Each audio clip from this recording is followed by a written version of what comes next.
Hello साथीहरु, स्वागत छ तपाईलाई मेरो YouTube च्यानलमा। आजको यो भिडियोमा चाहिँ म तपाईहरुलाई Coinbase को वालेट कसरी बनाउने भनेर सिकाउँदैछु। त्यसको लागि तपाईले coinbase.com मा जानुपर्ने हुन्छ। coinbase.com मा गएपछि तपाईले यहाँ आफ्नो एकाउन्ट बनाउनलाई यहाँ आफ्नो इमेल आइडी राख्नुपर्ने हुन्छ। इमेल आइडी राखेर यहाँ गेट स्टार्टेड मा थिच्नुपर्ने हुन्छ।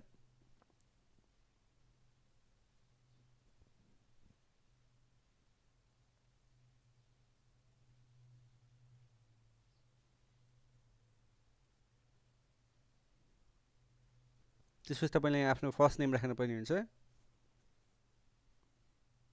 फर्स्ट नेम अनि त्यसपछि लास्ट नेम अनि आफ्नो इमेल आइडी त भइहाल्यो। त्यसपछि यहाँ आफ्नो पासवर्ड राख्नुहोस्।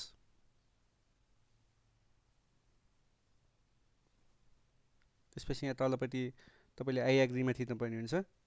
By continue certified that I am 18 years old भन्नेमा यहाँ थिचेर तपाईले क्रिएट एकाउन्ट मा थिच्नुहोस्।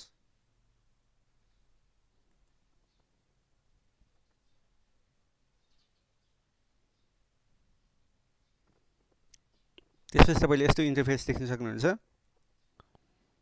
यहाँ तपाईले आफ्नो इमेल भेरिफाई गर्नुपर्ने हुन्छ। यहाँ मैले आफ्नो जीमेल आइडी लगइन गरिसकेको छु र तपाईले यहाँ देख्न सक्नुहुन्छ please verify your email address भनेर दिएको छ। त्यहाँनेर क्लिक गर्नुहोस्।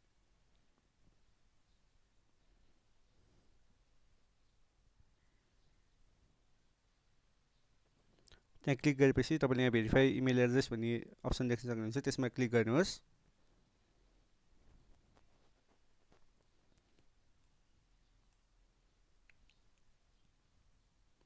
त्यसमा क्लिक गरेपछि तपाईले यस्तो इन्टरफेस देख्न सक्नुहुन्छ। यहाँ तपाईले आफ्नो मोबाइल नम्बर राख्नुपर्ने हुन्छ। आफ्नो मोबाइल नम्बर राख्नुहोस्। कोड भन्नेमा क्लिक गर्नुहोस्। तपाईको मोबाइलमा ओटीपी आउँछ। त्यो ओटीपी तपाईले यहाँ राख्न पर्ने हुन्छ।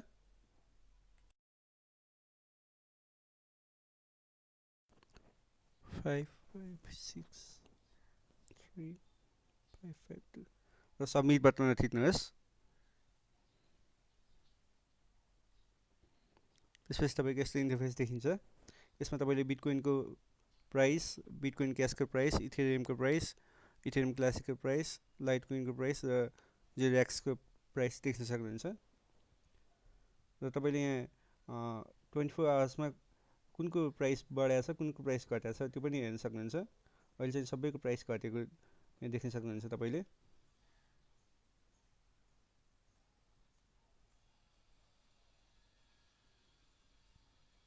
तपाईँ एकाउन्टमा जानुहोस्। एकाउन्टमा तपाईले बीटीसी वालेट भन्ने देख्न सक्नुहुन्छ। त्यहाँ रिसिभ भन्नेमा थिच्नुहोस्। यहाँ अन्डरस्ट्यान्ड भन्ने अप्सन देख्न सक्नुहुन्छ। त्यहाँ थिच्नुहोस्। तपाईको यहाँ देख्न सक्नुहुन्छ वालेट एड्रेसमा तपाईको यो एड्रेस छ। तपाईले कुनै पनि को ट्रान्ज्याक्सन गर्दाखेरि यो एड्रेस युज गर्न सक्नुहुन्छ। तपाईले यहाँ कपी सिम्पली कपी थिच्दाखेरि नै हुन्छ। त्यसै गरी बीसीएच वालेटमा पनि त्यस्तै हो। इथेरियम वालेटमा पनि त्यस्तै हो। तपाईले यहाँ रिसिभमा थिच्नुहोस्। आई अन्डरस्ट्यान्डमा थिच्नुहोस्। त्यसपछि तपाईँ यहाँ वालेट एड्रेस देख्न सक्नुहुन्छ। यो वालेट एड्रेस तपाईले युज गर्न सक्नुहुन्छ कुनै पनि ट्रान्ज्याक्सनको लागि।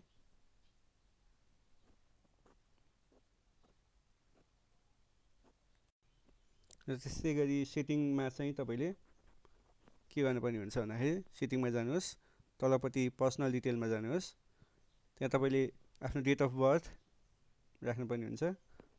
डेट अफ बर्थमा आफ्नो मन्थ, डे, इयर राख्नुहोस्। स्ट्रिट एड्रेस राख्नुहोस्। सिटी राख्नुहोस्। पोस्टल कोड राख्नुहोस् आफ्नो र कन्ट्री नेपाल भइहाल्यो र सेभ गर्नुहोस्। त्यसपछि तपाईको एकाउन्ट फुल्ली भेरिफाई हुन्छ। र भेरिफाई भइसकेपछि तपाईले कुनै पनि क्रिप्टोकरेन्सीको ट्रान्ज्याक्सनहरु तपाईले यहाँ सजिलैसँग गर्न सक्नुहुन्छ। साथीहरु, आजको लागि यो भिडियो यति नै।